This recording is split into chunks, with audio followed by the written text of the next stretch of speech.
그럼 2교시 시작해 보도록 할게요. 자, 우리 1교시에서는 이제 그 호흡기계를 상부 호흡기계, 하부 호흡기계로 나뉘는 구조에 대해서 살펴봤고, 그 다음에 호흡 경로, 그래서 이제 콧구멍부터 해가지고 그 맨 끝에 폐포까지 그 호흡에 따른 순서를 확인을 해봤습니다. 자, 2교시는 우리 교재 56페이지 보시면 해부학적 용어 시작하도록 할게요. 우리 노스, 코는 이제 호흡기관이면서도 후각을 담당하는, 그래서 우리 뭐 맛을 느낄 때도 이제 코 호흡 후각으로 느끼고 그 다음 미각으로 느끼고 시각으로 느낀다라고 하잖아요. 그래서 이제 코를 통해서 후각을 이제 느끼기도 하는데, 일단은 가장 중요한 기능은 호흡 기능이 되겠죠. 그래서 호흡 기관이면서 코를 통해서 공기가 코 안으로 들어오게 되는, 그래서 콧뿌리부터 시작을 해서 콧망울까지 우리 이제 코 확인해 봤고요. 자, 그 다음에 나사 캐비티, 코 안이죠. 근데 이제 이 캐비티가 이 공간을 이제 빈 곳을 나타내는 것이라서 우리가 이제 코 안이라고도 하고 비강이라는 말도 사용을 했었어요. 그래서 이제 콧구멍에서 그 목젖 윗 부분까지 이르는 코 안의 빈 곳, 그래서 이 나사 캐비티 비강은 냄새를 맡기도 하고 공기 중에 이물질을 제거해서 뭐 헤어라든지 뭐 뮤코사라든지 이런 이제 이물질을 제거한다. 그래서 앞에서 필터링 기능도 있다라고 했었죠. 자, 그 다음에 숨을 이제 그 들이마셔서 들이마신 공기를 우리 체온하고 비슷하게 따뜻하게 데워지는 히팅 기능도 이 코 안에서 하게 되죠. 근데 우리 코 같은 경우는 이제 나사 septum, 우리 septum은 중격이라고 심혈관계에서 배웠었죠. 그래서 코 안은 나사 septum, 비중격에 의해서 좌우로 나뉘게 됩니다. 자, 그러면 이제 그림을 한번 살펴볼까요? 자, 여기 보시면 이제 뇌, 그 다음에 여기 사이너스, 비강, 이제 그 빈 공간을 확인을 하실 수가 있고요. 그 다음에 이제 비강은 여기 있어요. 나사 캐비티. 그래서 굉장히 이제 그 비강이 하는 일도 굉장히 많잖아요. 예, 그래서 우리 뭐 부비동염이라고 하면은 이제 냄새도 잘 못 맡고 이제 호흡기계 질환을 또 많이 일으키기도 하고요. 자, 그 다음에 여기 보시면 이제 오랄 캐비티라고 해서 이제 구강, 여기 입안에서 이제 구강, 비어있는 공간이고요. 그 다음에 이거 입술, 그 다음에 텅, 이거 이제 혀가 되겠죠. 네. 그래서 이제 이 입 안을 이루는 구성 바로 위에 이제 비강이 존재를 하게 되는 거고요. 자, 그 다음에 이제 인두 같은 경우는 이제 뒤에서 공부를 할 건데 한번 살펴볼까요? 네. 그래서 나소파링스, 오로파링스, 그 다음에 이제 하이포파링스, 이렇게 이제 인두는 나누어져 있다. 뒤에서 한번 살펴볼 겁니다. 그래서 이렇게 라ring스가 있고, 그 다음에 이제 트라키아, 기관이죠. 기관지, 그 다음에 이제 뒤에 이제 에스파고스 식도가 있는 것을 해부학적으로 살펴보실 수가 있습니다. 그래서 우리 나살 캐비티는 코 안이라는 단어도 쓰고, 그 다음에 비강이라는 구 한글도 사용을 하게 되는데, 나사 캐비티가 하는 것은 이제 콧구멍 안에 있는, 코 안에 있는 빈 공간인데, 냄새를 맡는 후각 기능, 그 다음에 이물질을 제거하는 필터링 기능, 그 다음에 공기를 따뜻하게 데워주는 히팅 기능까지 이 나사 캐비티가 하고 있다라고 기억을 해 주시면 되고요. 자, 그 다음에 파라나잘 사이너스라고 해가지고 그 파라가 이렇게 주변이라는 얘기잖아요. 그리고 사이너스도 무슨 동이라고 해서 똑같이 캐비티하고 비슷하게 그 빈 공간을 나타낼 때 이 동굴 생각하시면 조금 이해하기 쉬우실 것 같아요. 그래서 파라나잘 사이너스라고 해서 코 곁에 있는 굴, 그 다음에 이거를 구 한글로는 부비동이라는 단어를 사용을 하는데요.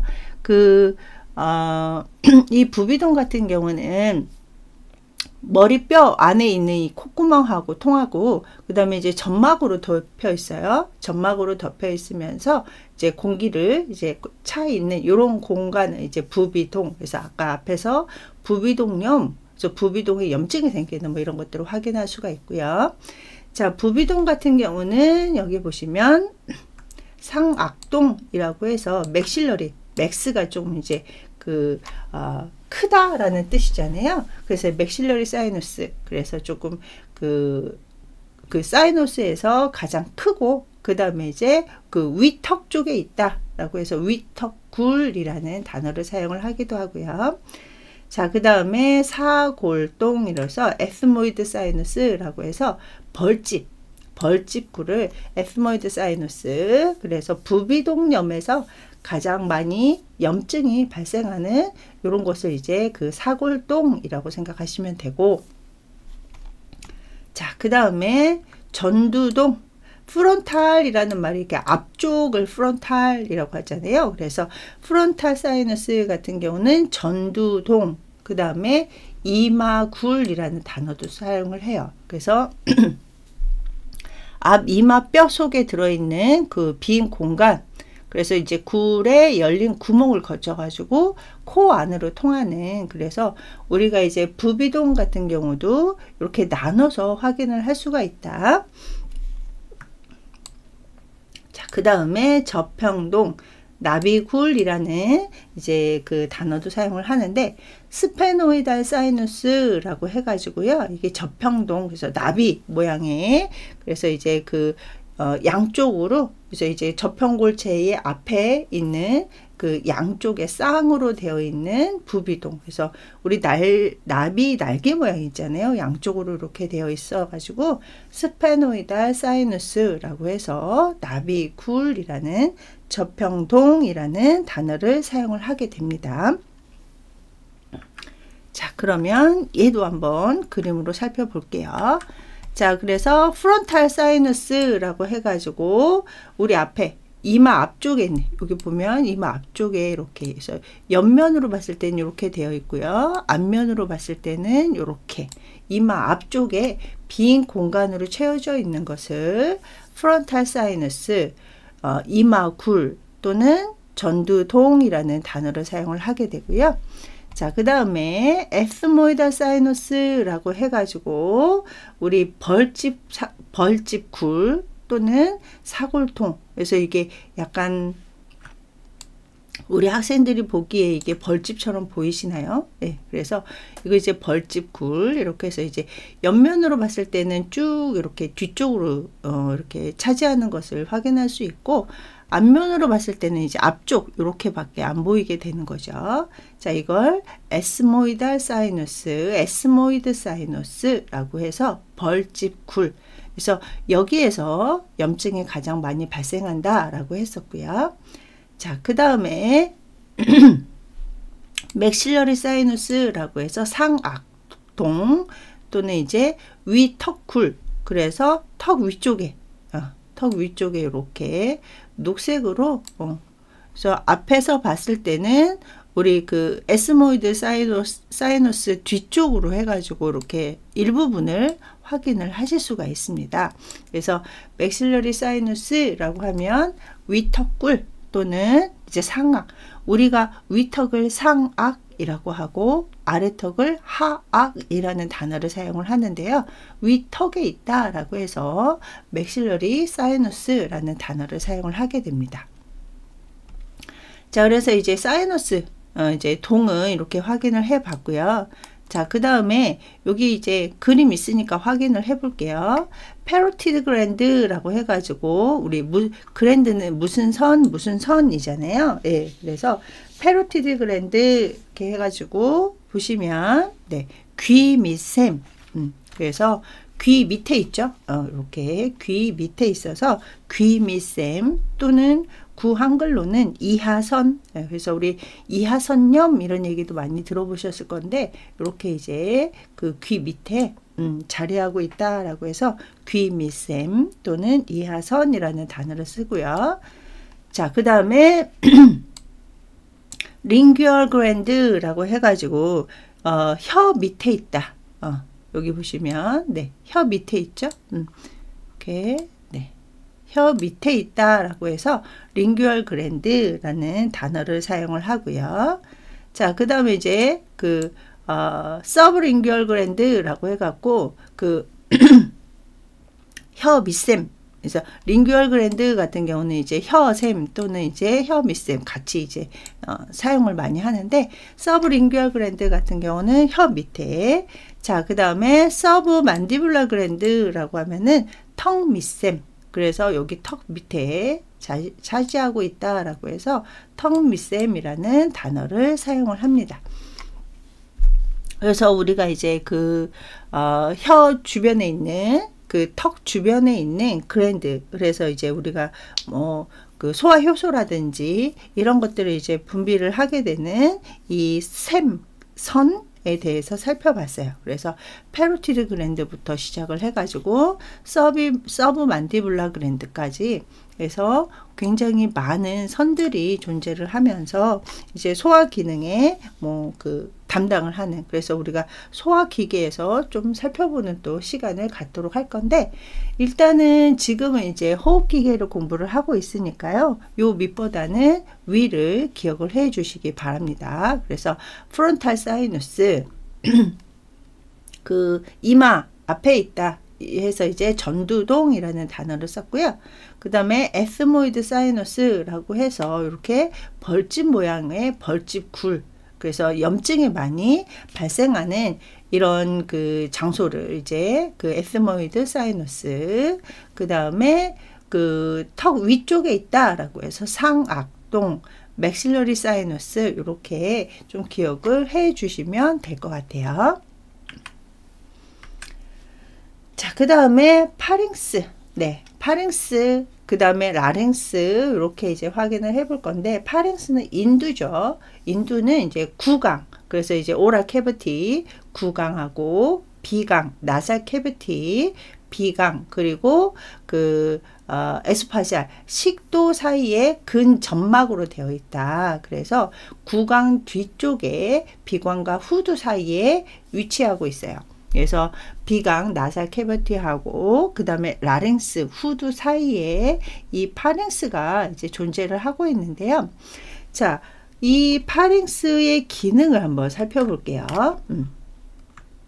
자, 1번 음식물 이동을 위해서 구강에서 식도까지, 그래서 우리가 숨을 코로도 쉬고 입으로도 쉬잖아요. 예, 그리고 음식물 같은 것도 우리 음식물 먹다가 갑자기 재채기 하면 이제 코로도 넘어오기도 하고 막 이러기 때문에 이 인두 같은 경우는 이제 음식물 이동을, 그러니까 숨을 쉬기는 기능도 있지만 이제 음식물 이동도 하고 있는 곳이 인두라고 생각하시면 되고, 자, 그 다음에 두 번째로 숨을 쉬어서 공기 이동을 위해서 비강과 후두 사이의 통로로 그 인두를 사용을 하기도 합니다. 자, 그 다음에 마지막으로 목소리를, 그러니까 목소리를 내는데 도움을 준다. 그래서 우리가 이제 뭐 보컬 코드라고 해갖고 발성을 제대로 이루는 거는 이제 인두 밑에 있는 그 라랭스이기는 한데요. 이제 인두 같은 경우도 목소리를 내는데 도움을 주는 이런 기능을 하게 됩니다. 그래서 파링스는 세 가지의 기능이 있다. 음식물 이동을 위해서, 공기 이동을 위해서, 그 다음에 목소리를 내는데 도움을 주는 세 가지 기능을 하는 곳이 파링스, 인두다. 자, 그 다음에 이제 인두 같은 경우는 여기 보시면 코 인두, 나소파링스, 그 다음에 오로파링스, 입 인두가 있고, 라링코파링스라고 해서 후두 인두가 있다. 그래서 이 코 인두 같은 경우는요, 우리 귀 구멍, 이제 이도의 중이하고 이관으로 통해 가지고 귀하고 인두의 기압차를 조정하는, 그러니까 우리가 이제 뭐 그 기압에 따라서 귀가 막 멍멍하기도 하고 그러잖아요. 그러면서 시간이 조금 지나면 기압차가 조정이 되고 이러는데, 그때 이 파르스가 조금 기압차를 조정하는 이런 기능도 하고 있고요. 자, 그 다음에 이제 오로파링스 같은 경우는 그 편도 이제 의 위치를 하고 있다. 그래서 입인두 오로파링스라는 단어를 쓰고요. 자, 그 다음에 이제 후두인두라고 해가지고, 이제 그 후두 밑에 이제 후두개가 있는데요. 이 라는고파렌스 같은 경우는 입으로부터는 음식물이 들어오잖아요. 그리고 코부터는 공기가 지나가는 통로인데, 이 후두하고 식도로 나뉘는 요 부분에 이제 후두인두라는 단어를 사용을 합니다. 자, 그러면 이제 하나씩 볼까요? 네. 그래서 나소파링스는 코인두라고도 쓰고요. 그 다음에 비인두 또는 위쪽에 있다라고 해서 상인두라는 단어를 사용을 하게 됩니다. 그래서 우리가 코를 통해 가지고 공기가 이렇게 들어오게 되는 거죠. 네. 이렇게 들어오면서 이제 위쪽에 있는 코 뒤쪽에 있는 나소파링스가 되는 거고요. 이렇게 들어와서 이제 보시면 입인두, 입인두는 입 뒤쪽에 해가지고 이제 그 오로파링스라는 단어를 사용을 하게 되고요. 그러니까 인두를 이렇게 크게 세 가지로 나눠 놨다라고 생각하시면 되겠습니다. 그래서 오로파링스, 나소파링스, 그 다음에 네, 하인두 또는 후두인두라고 해가지고 얘 같은 경우는 이제 라링고 파링스, 그래서 라링고가 이제 라링고가 이제 후두잖아요. 그래서 라링고 파링스, 그래서 후두인두라고도 하고요. 하이포파링스라는 단어를 쓰기도 해요. 자, 그 다음에 이제 요 안에는 이제 나사 캐비티, 이제 코 안 비강이 존재를 하고 있고요. 다음에 얘는 오랄 캐비티 구강이 되는 거죠. 그래서 요 구강하고 이 혀 밑에 끝까지 이제 자리한 것을 오로파링스라고 할 수 있고요. 자, 얘는 텅, 그래서 혀가 되겠죠. 네.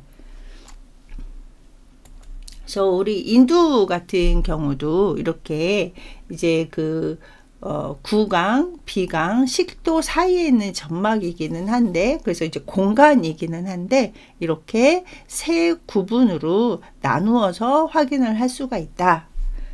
자, 그 다음에 이제 후두, 라링스가 있는데요. 라링스 같은 경우는 이제 여기 나와 있다시피 보이스 박스 또는 이제 보컬 코드라고 해가지고 발성, 그 다음에 호흡작용을 같이 하는, 그래서 인두하고 기관 사이에 위치를 하고 있고요. 이 후두 같은 경우는 연골하고 근육으로 이루어져 있다. 아까 인두 같은 경우는 점막으로 되어 있다, 근점막으로 되어 있다 라고 했었는데, 이 후두 같은 경우는 연골하고 근육으로 이루어져 있는 이런 그 인두와 기관 사이에 위치하고 있는데요. 이 후두 같은 경우는 이제 보컬 코드 발성에 굉장히 중요한 역할을 하는 것이 요 라링스. 그래서 제가 인두 후두는 파라 이렇게 기억을 해달라고 말씀을 드렸죠. 파링스, 라링스 이렇게 기억을 해주시고요. 자, 그 다음에 편도, 톤실 같은 경우, 우리 톤실은 많이 들어보셨죠? 그래서 입속 양쪽에 이제 그 자리를 하고 있는데, 요 양쪽에 편도가 있는데, 얘는 이제 림프 소절의 집합체로서 이제 면역 기능에 굉장히 크게 관여를 하고 있는 그 부분을 우리가 톤실, 편도라는 단어를 써요. 그래서 이 편도 같은 경우도 혀편도, 목구멍 편도, 이관 편도 이렇게 구분을 해서 확인을 하실 수가 있습니다. 자, 그 다음에 이제 후두 덮개라고 해가지고요. 에피그로티스라는 단어를 쓰는데요. 이 후두 덮개 또는 후두개라는 단어를 사용을 하기도 해요. 그래서 음식물이 식도로 넘어갈 때 이제 인두는 연결이 되어 있잖아요. 하게 이제 공기가 들어가기도 하고 음식이 들어가기도 하고, 그래서 꿀꺽 삼키게 되면 후두에서 후두 덮개라는 이 에피글로티스라는 게 있어가지고 음식물이 식도로 넘어갈 때 기관이나 후두 쪽으로 넘어오지 못하도록 이 후두를 덮고 있는 막이라고 생각을 하시면 돼요. 그래서 후두 덮개 또는 후두개라고 하는데, 이 후두 덮개가 음식이 딱 넘어갔을 때 식도에서 식도에 있는 음식물이 위까지 내려갈 때 막혀 있거든요. 그러니까 이제 기관 쪽으로 막아 놓는다라고, 덮어 놓는다라고 생각하시면 돼요. 그러면 음식물이 위로 내려갈 때까지는 그 기관이 닫혀져 있다 보니까 숨을 쉴 수가 없어요. 그래서 우리 학생들 그런 얘기 들어봤는지 모르겠는데, 왜 고구마 먹다가 숨이 안 쉬어져 가지고 물 찾으러 다니고 막 이러잖아요. 그러는 이유가 식도에 음식물이 있을 때는 이 후두 덮개 에피글로티스가 작동을 하고 있기 때문에 숨을 쉴 수가 없어서, 그래서 좀 이렇게 식도에서 음식이 천천히 내려가는 거라든지 이런 것들은 환자분들한테 굉장히 좀 조심해서, 아니면 이제 옆에 물이라든지 그죠, 마실 수 있는 것들 빨리 이제 위까지 음식물을 보내기 위한 이런 이제 그 물 종류를 이제 준비를 해 놓으실 수 있어야 되겠죠. 자, 그 다음에 이제 캐틀레지라는 게 이제 연골, 그래서 라린지아 캐틀레지라고 해서 이 후두 연골이라는 단어를 사용을 하죠. 우리 카틀레지라는 말 많이 쓰잖아요. 그래서 이제 그 부드러운 뼈 연골을 이제 그 얘기를 하는 건데요. 얘 같은 경우는 이제 그 뒤통수를 이루고 있는 이 연골, 후두 연골이라고 생각하시면 되고요.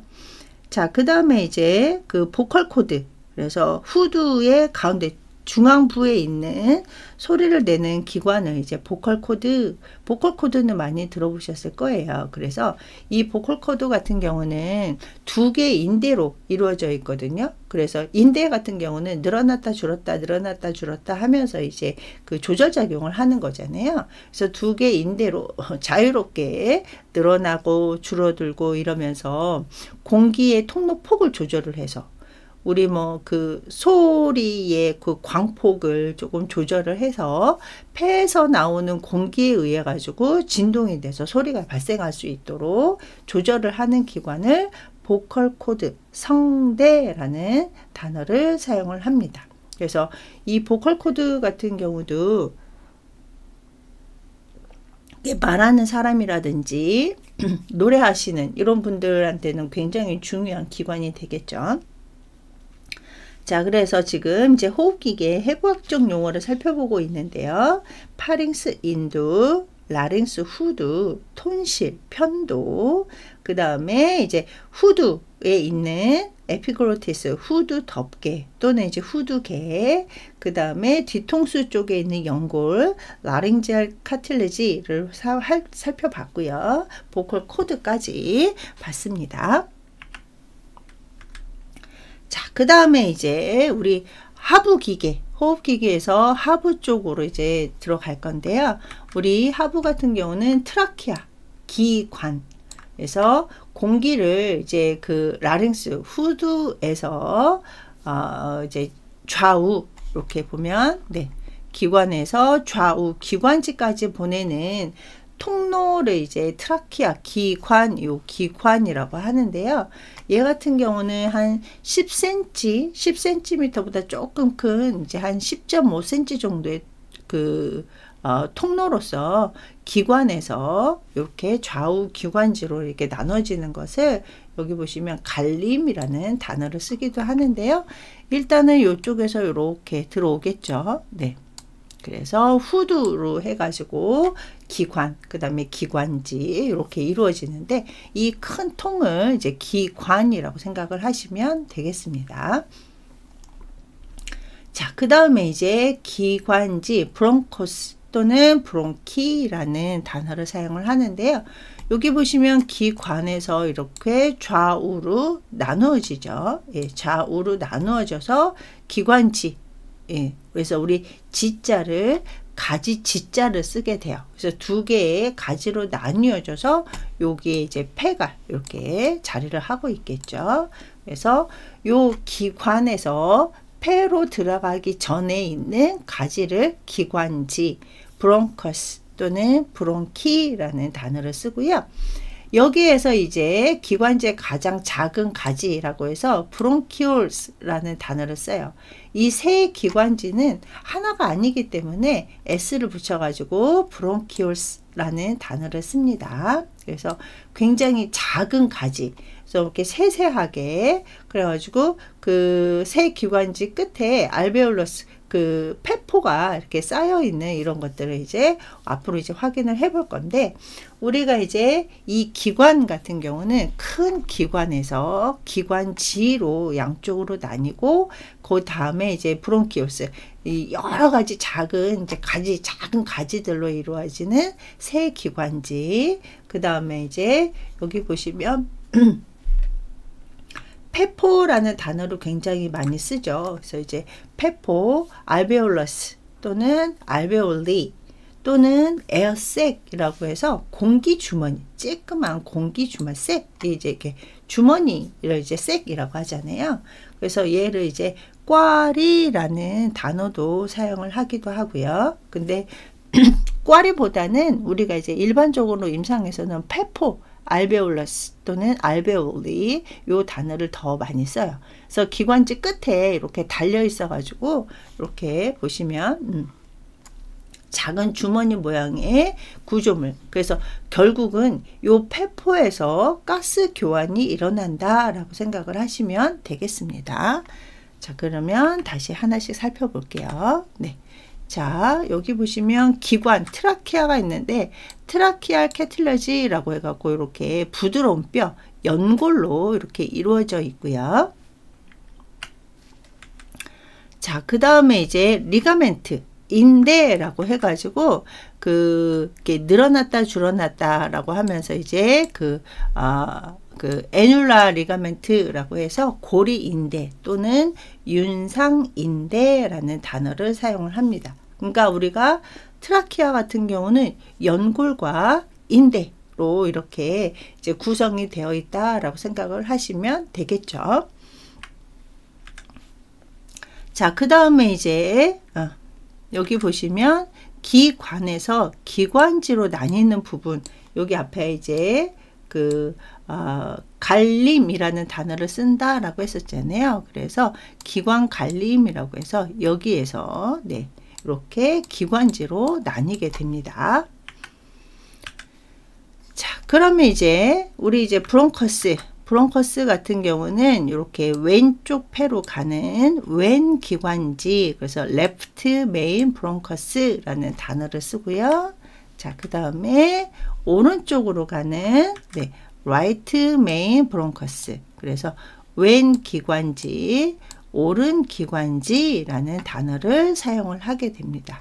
그래서 기관은 연골과 인대로서 이제 약간 그 공기가 통하는 관 트라키아를 조금 조절을 하실 수가 있고, 그 다음에 기관 갈림에서 왼 기관지, 오른 기관지로 이렇게 나뉘는 것을 확인을 하실 수가 있습니다. 자, 그 다음에 이제 세 기관지 브론키올. 이 브론키올 같은 경우는 세 기관지 하나는 이제 브론키올이라고 하지만 이제 워낙 많은 브론키올들이 있다 보니까 세 기관지 하면 s를 붙인다. 그래서 브론키올스라는 단어를 일반적으로 사용을 하게 되고, 하나는 그냥 브론키올이라는 단어를 사용을 해도 되겠죠. 자, 그 다음에 여기 보시면 호흡 세 기관지라고 해가지고 respiratory bronchiol이라고 해서 호흡 세 기관지, 이제 호흡을 담당하는, 그러니까 가스 교환을 담당하는 그 세 기관지를 respiratory bronchiol이라는 단어를 써요. 그러니까 여기까지는 브론키올, 그 다음에 여기서부터는 respiratory bronchiol이 되는 거고요. 자, 그 다음에 이제 그 꽈리 주머니라고 해서 요거를 이제 그 알베올라 세익이라는 단어를 써서 페포낭, 꽈리 주머니라는 단어를 쓰게 되겠죠. 그렇게 하고 맨 마지막에 보면 알베올러스 요 하나의 페포, 그래서 여기에서 가스 교환이, 그래서 이산화탄소가 이렇게 들어와서 여기서 CO2에서 O2로 가스 교환이 일어나서 다시 O2가 많은 그 가스 교환이 된 그 공기들이 다시 또 폐로 들어가게 되겠죠. 물론 얘가 폐를 구성하는 요소이기도 합니다. 그래서 우리가 지금 이제 상부 호흡기계 확인했고, 그 다음에 이제 하부 호흡기계에서 트라키아부터 시작을 해서 트라키아,